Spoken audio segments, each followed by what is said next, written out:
అండి, welcome to Manasa creatives. నేను మీ మానస. ఈరోజు రెసిపీ వచ్చేసి ప్రోటీన్ లడ్డు అండి. ఇది పిల్లల నుండి పెద్దవాళ్ళ వరకు రోజుకొకటి తింటే చాలండి, శరీరానికి సరిపడినంత ప్రోటీన్ లభిస్తుంది. ముందుగా వీటికి కావలసిన పదార్థాలు: జీడిపప్పు, బాదం పప్పు, నువ్వులు, వాల్నట్స్, అలాగే కర్బూజా గింజలు, పిస్తా పప్పు. ముందుగా కర్బూజా గింజల్ని ఒక ప్యాన్లోకి తీసుకొని డ్రైగా రోస్ట్ చేసుకోవాలండి. పచ్చివాసన అంతా పోయేలాగా చక్కగా వేగించుకోవాలి.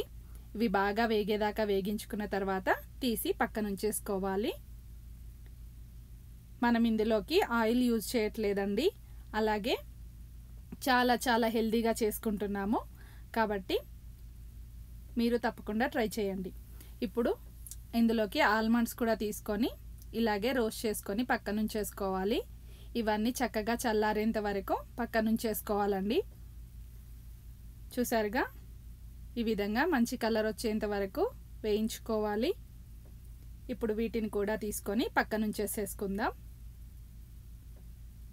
ఇప్పుడు ఇదే ప్యాన్లోకి పిస్తా పప్పును కూడా వేసుకొని ఒకసారి చక్కగా వేగించుకుందాం. ఇది కూడా మంచి కలర్ వచ్చేంత వరకు వేయించుకోవాలండి. ఏది పచ్చివాసన ఉండకూడదు. చక్కగా వేగితేనే మనకు లడ్డు అనేది ఎక్కువ రోజుల పాటు నిల్వ ఉంటుంది, లేదంటే త్వరగా పాడైపోతుందండి. కాబట్టి చక్కగా వేయించుకోవాలి.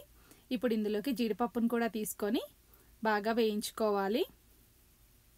జీడిపప్పు త్వరగా మాడిపోతుందండి, కాబట్టి లో ఫ్లేమ్లో మంటను అడ్జస్ట్ చేసుకొని వేయించుకోవాలి. ఇప్పుడు వీటిని కూడా పక్కన ఉంచేసుకుందాం. ఇప్పుడు ఇదే ప్యాన్లోకి వాల్నట్స్ని కూడా తీసుకొని చక్కగా వేయించుకుందామండి. ఇవి కూడా చక్కగా వేగేంత వరకు వేయించుకోవాలి. బాగా వేగిన తర్వాత వీటిని కూడా తీసి పక్కన ఉంచేసుకుందాం. ఇది పిల్లలకైతే చాలా చాలా హెల్దీ ఫుడ్ అండి. బ్రెయిన్ ఫుడ్ అని కూడా అంటారు కదా వాల్నట్స్ని. ఇవి రెగ్యులర్గా తినరు కాబట్టి మనం ఈ విధంగా లడ్డూగా చేసి పెట్టినట్లయితే పిల్లలకి సరిపడినంత ప్రోటీన్ వస్తుంది. అలాగే చివరిగా నువ్వుల్ని కూడా వేయించుకొని పక్కన ఉంచేసుకుందాం. నువ్వులు కూడా బాగా చిటపట్లాడేంత వరకు వేయించుకోవాలండి, పచ్చివాసన అంతా పోయేంత వరకు. ఇప్పుడు వీటన్నింటినీ చక్కగా చల్లారేంత వరకు పక్కన ఉంచేసుకుందాం. నువ్వులు తప్ప మిగిలిన అన్ని డ్రై ఫ్రూట్స్ని మనం మిక్సర్ జార్లోకి తీసుకొని చక్కగా పౌడర్ లాగా చేసుకొని పక్కన ఉంచేసుకోవాలండి. అందులోనే ఒక టేబుల్ స్పూన్ వరకు యాలకులను కూడా వేసుకొని పౌడర్ చేసుకోవాలి.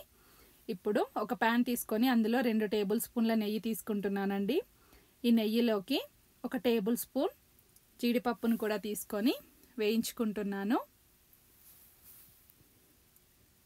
ఈ జీడిపప్పు చక్కగా వేగేంత వరకు వేయించుకోవాలండి. ఇప్పుడు వీటిని ఒక బౌల్లోకి తీసుకొని పక్కన ఉంచేసుకొని ఇదే నెయ్యిలోకి 2 కప్పుల బెల్లాన్ని యాడ్ చేసుకుంటున్నాను. బెల్లం జస్ట్ కరిగేంత వరకు వేడి చేసుకుంటే సరిపోతుందండి, పాకం రావాల్సిన అవసరం ఏం లేదు. ఉండలు లేకుండా బెల్లం చక్కగా నెయ్యిలో కరిగేంత వరకు కరిగించుకోవాలి. ఇది చక్కగా కరిగిన తర్వాత మనం పౌడర్ చేసుకున్నటువంటి డ్రై ఫ్రూట్స్ మిశ్రమంలో వేసుకుందాం. చూసారుగా, ఇలా కరిగితే సరిపోతుంది. ఇప్పుడు దీన్ని ఈ పౌడర్లోకి యాడ్ చేసేసుకుందాం. ఒకసారి చక్కగా అంతా కలిసేలాగా కలుపుకుందాం. ఇందులోకి మనం పక్కనుంచి చేసుకున్న నువ్వులను కూడా వేసుకోవాలండి.